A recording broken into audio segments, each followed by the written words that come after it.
Hey, what's up, guys?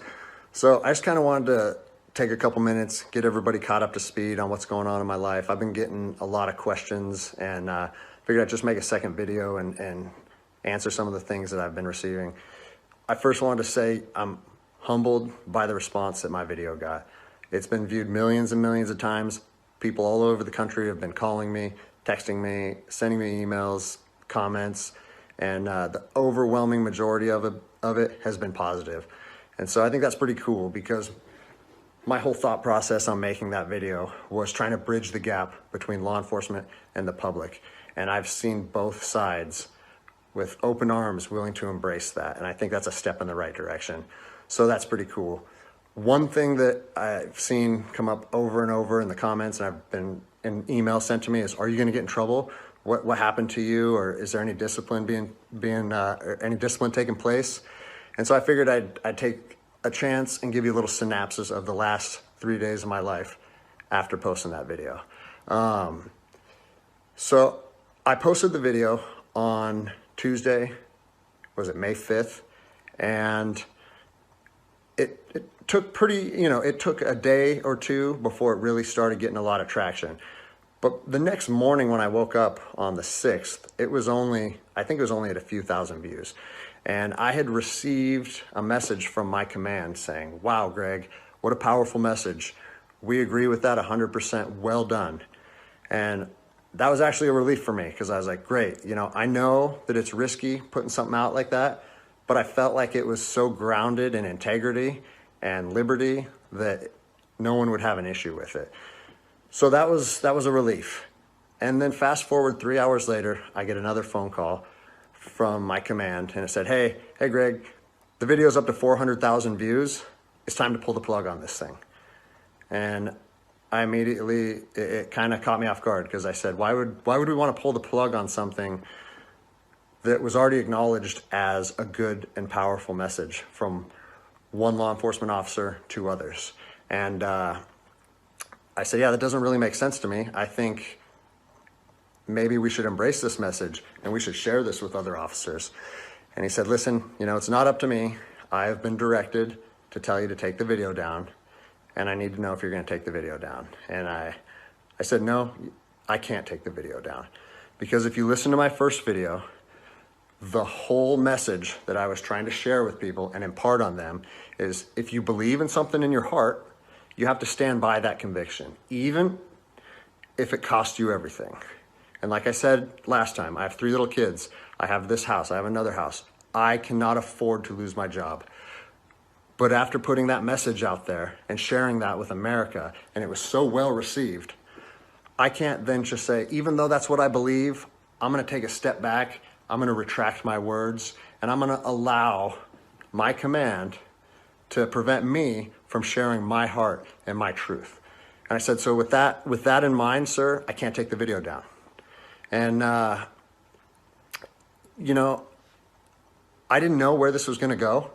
And I immediately started thinking about, what are they going to try and gig me on? What did I do wrong? What policy did I violate? And I got called back a couple hours later. And by this time, it was skyrocketing. Everyone in the agency was seeing it. Cops from when I was an officer down in Los Angeles, they were contacting me. I got a call and it said, listen, the video needs to be taken down right now, and you need to accept a letter of reprimand, or we're going to take a very different approach to this if you say no again.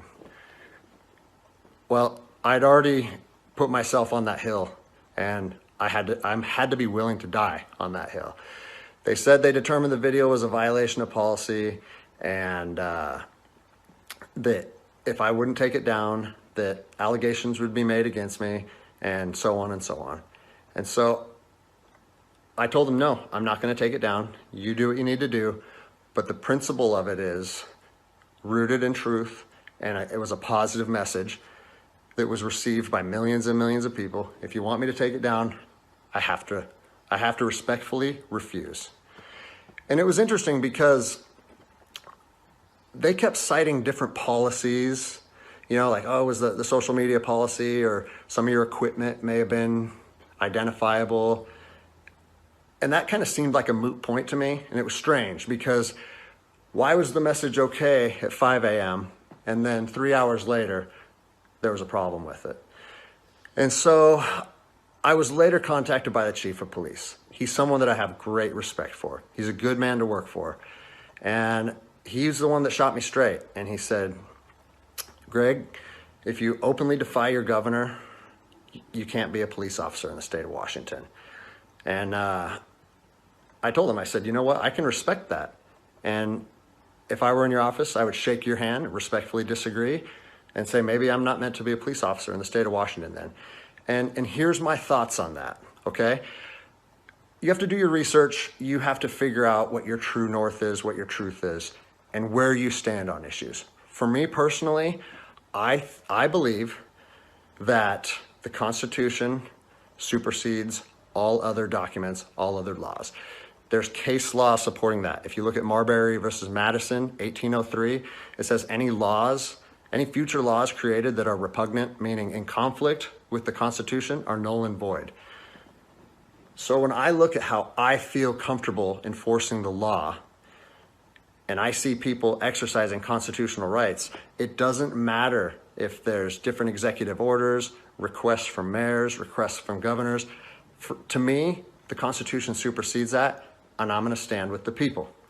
Well, unfortunately, higher up in all agencies, there's a political game being played, and now I am on a administrative leave status pending termination.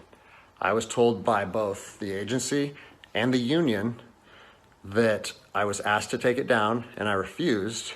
So that's refusing a direct order. It's an insubordination charge, and it will result in me ultimately being let go from the agency. And I said, you know what? If that's what you guys have to do, if that video is so bad that you want to take my career from me and you want to leave my, potentially take my ability away to provide for my family because of that video, do it. Because I'm going to stand by my convictions, just like I said in my last video. So yeah, it's weird, how fast your life can change in a week. It's something that I never thought would happen. I never thought that I would make a video that would resonate with millions of people. But my head is held high. I'm not intimidated or upset by how this played out. Like I said in my last video, man, I fought in the streets of Ramadi during 04 and 05. I came to terms long ago that my convictions and my beliefs may cost me everything up into my life. And even though it's 15 years later and I'm a police officer in Seattle, Washington, that truth still remains for me. So I don't have an option to back down or feel sorry for myself or give in and say, you know what, I got kids and I think I'm just gonna take the letter. No, if they wanna do me like this for standing up for liberty, they can do that. I'll leave you guys with this. It's on to the new adventure for me. I've been doing different things my whole life, and I'm actually excited, to tell you the truth. If you know of anyone accepting resumes, hit me up, because I might need it in the near future. But,